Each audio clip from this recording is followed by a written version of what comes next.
My blood pressure is slightly elevated, 142/79. If this were to be a client, I would say, how's your day been? Are we a little stressed out? Talk to me about what's going on. If they didn't sleep well, gather that data, rest 5 minutes, and then do it again. Teaching you everything about blood pressure. If you are a personal trainer, you should absolutely be including this measurement part of the assessment. You would do it after the PAR-Q. PAR-Q is Physical Activity Readiness Questionnaire. You determine how ready your client is for exercise. Eliminate any red flags if you need to refer to a physician or a physical therapist. If they have any risk factors for coronary artery disease, you would discover that during the PAR-Q. Now the resting measurement is where you would do blood pressure. And then you would get into movement screens, eliminate pain, and then the CCA for programming, and then your sales presentation. But today we're just going to focus primarily on blood pressure. So before we get into the ins and outs of blood pressure, contraindications, what causes it, let's start with anatomy. So we got to know where the heart is and what's happening. Cardiac tissue, one of the 3 types of muscular tissue. We have cardiac, we have smooth, which is our veins and arteries and our guts, and then we also have our skeletal muscle. That's primarily the stuff that we are aware of as trainers. When we do a bench press, we're working the pectoralis major. That is your skeletal muscle. Cardiac muscle is a little different because it is involuntary, meaning that this happens without us having to think about it. Thank God for the autonomic nervous system because we don't have to think about it. It just happens. Now, the average resting heart rate is between 60 to 80 beats per minute. Ideally, we'd want to be less than 60, and it can be a contraindication, which means that's not good if it's above 100 at rest. That's called tachycardia. So we got the lovely heart over here. We have the upper chambers and the lower chambers, 4 in total. The top ones are called the atriums. Think of a bird cage. It's holding blood, and then it's going to push it down via some valves into the ventricles. Ventricles are then going to pump the blood into the body and or lungs, depending on which side of the heart. We have 4 valves, semilunar valves, as well as the bicuspid, also referred to as the mitral valve, and then the tricuspid valve. The semilunar valves are going to pump blood to the lungs, which will be the pulmonary, and then or to the body, which will be the aorta. So let's track blood flow. And what is happening when we take a big breath? Oxygen enters into the lungs via the trachea. It's going to go into the bronchioles. And then that rich oxygen is going to diffuse into the bloodstream and enter the heart on the left side. All arteries go away from the heart. All veins go back to the heart. Now, the pulmonary vein is the only vein in the human body that carries oxygenated blood, also referred to as O2. This is the rich blood that is entering the left atrium. Blood is going to be dumped into that atrium, and it's going to go through the bicuspid or mitral valve into the left ventricle. And then we'll have a contraction, and the blood is going to go to the body via the aorta valve and aorta artery. This is a very, very large artery. It's about the size of a hose. That sucker is going to be pumping blood to the entire body. Now, the reason we have pressure is to get blood to the brain. If we did not have pressure, it would just dump down, and we wouldn't be able to get it back to the heart and enter the circulatory system. Blood then goes to the body. We then take in the oxygen via the capillaries, and then we dump it out into the veins, and now we have CO2. It's going to enter the right side of the heart via the very large superior vena cava and inferior vena cava. It's going to dump it into the right atrium. It's going to go through the tricuspid valve into the right ventricle and then pump it to the lungs so we can breathe out via the pulmonary artery. That's the only artery in the human body that is carrying deoxygenated blood. And then we take a breath in and we rinse and repeat. So there's things that we can do to increase our heart rate, decrease our heart rate. Heart rate is different than blood pressure. You got to think of your heart rate is like the volume, whereas the treble, the bass, that's going to be the pressure. They are not necessarily linear. When we exercise, we will have an increase in our heart rate. Our systolic blood pressure will increase. Our diastolic blood pressure actually goes down a little bit. So what is the purpose of having pressure? As I mentioned earlier, blood pressure is to push blood throughout the system, but most importantly, go against gravity and get it to our brain. Without the pressure, it would just dump down. So we have this reading that will be measured in millimeters of mercury. What the holy hell is that? Back in the day, we had these columns and mercury was in there. And that is how we would get the readings. It's based off of millimeters of mercury. Average blood pressure, 120 would be systolic. That's the top number. The bottom number being less than 80.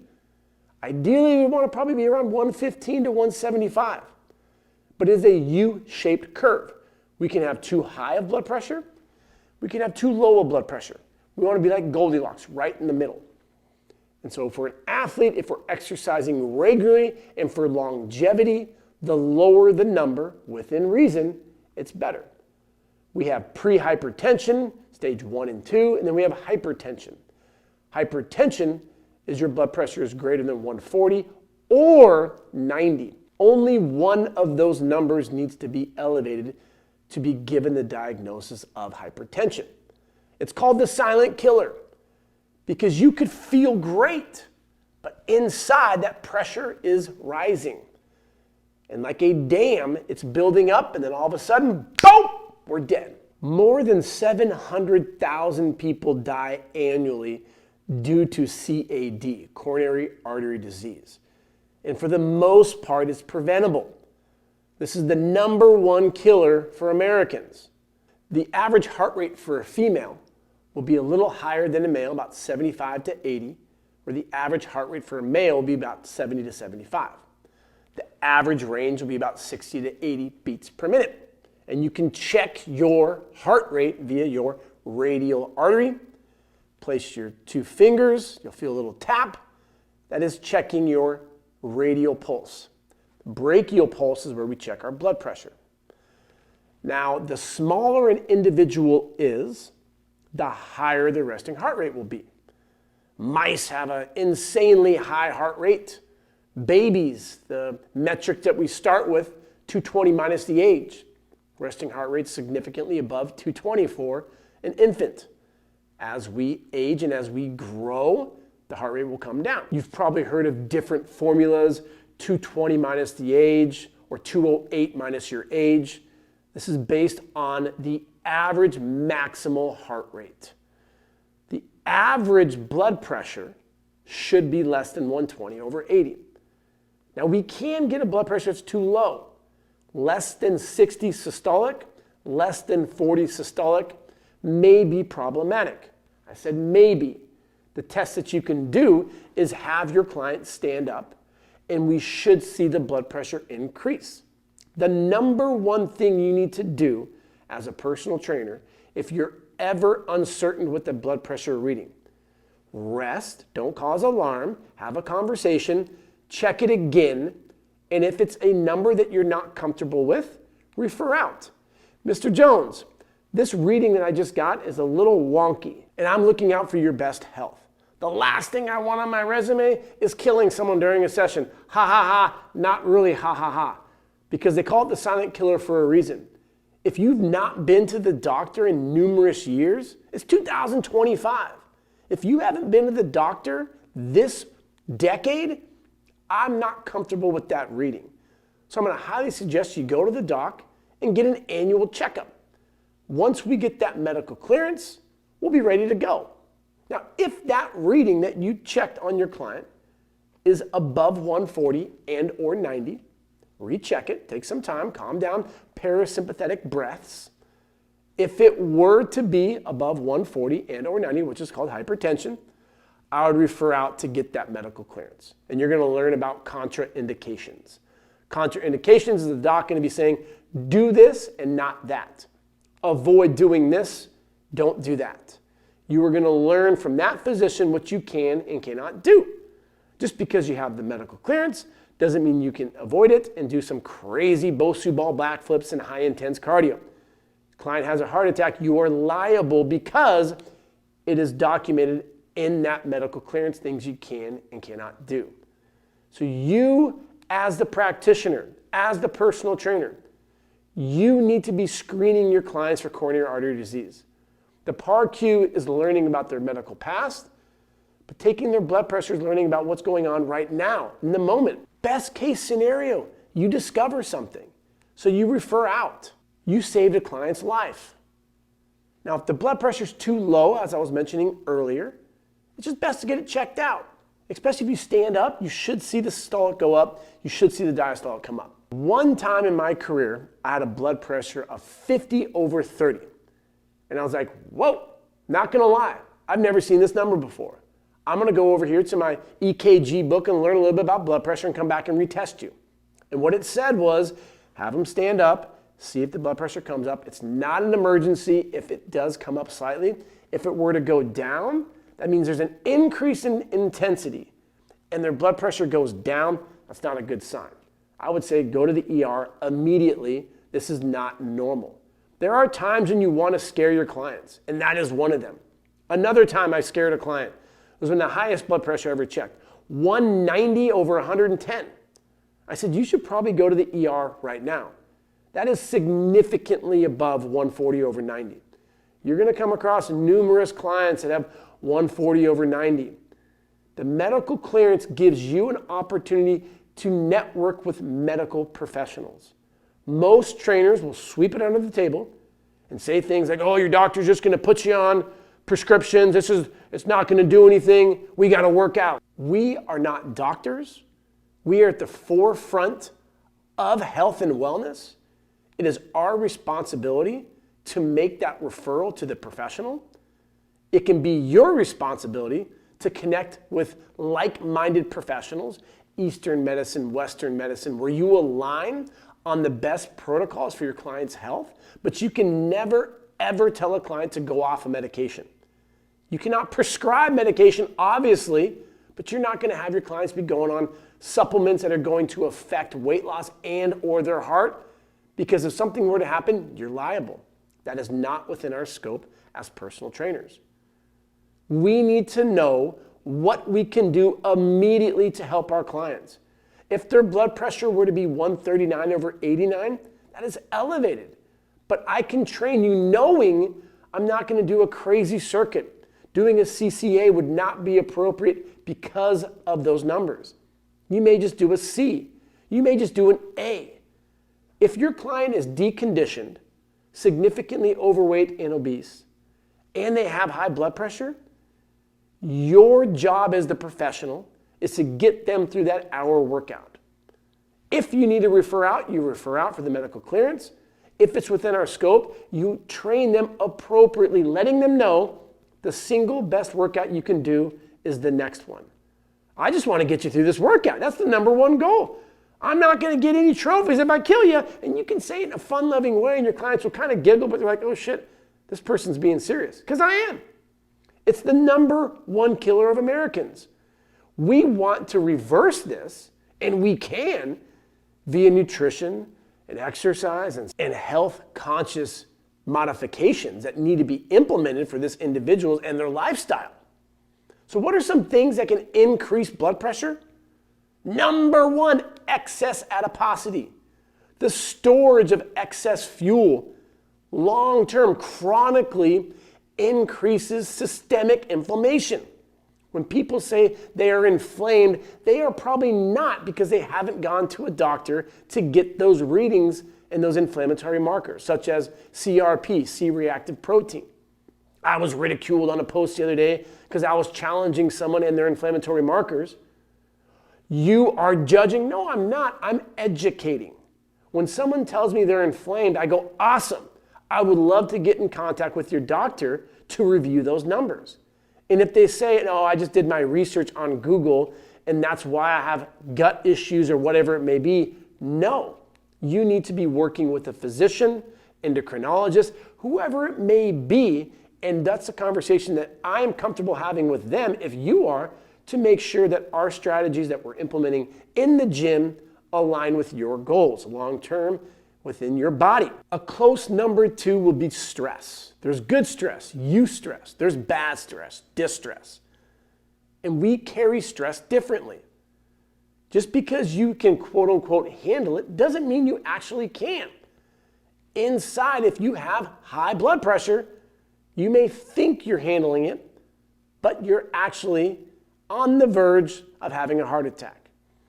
A lack of sleep, less than 6 hours regularly, is not great for the heart. Genetics play a role with having high blood pressure. Excess alcohol consumption, especially right before bed, can have an impact on blood pressure. Dehydration can have an impact on blood pressure. Blood is primarily water. So if we are not fully hydrated, our blood will be thicker and our heart has to contract harder to pump that same volume of blood throughout the system. That's why hydration is so important. Big misconceptions on elevated blood pressure levels will be sodium as well as caffeine. They do not have nearly as much of an impact as people perceive. The best test that you can do, get one of these markers, test it daily without caffeine. The next week, test it daily with caffeine and compare those marker readings. And if they're elevated, it'll be specific to the caffeine consumption.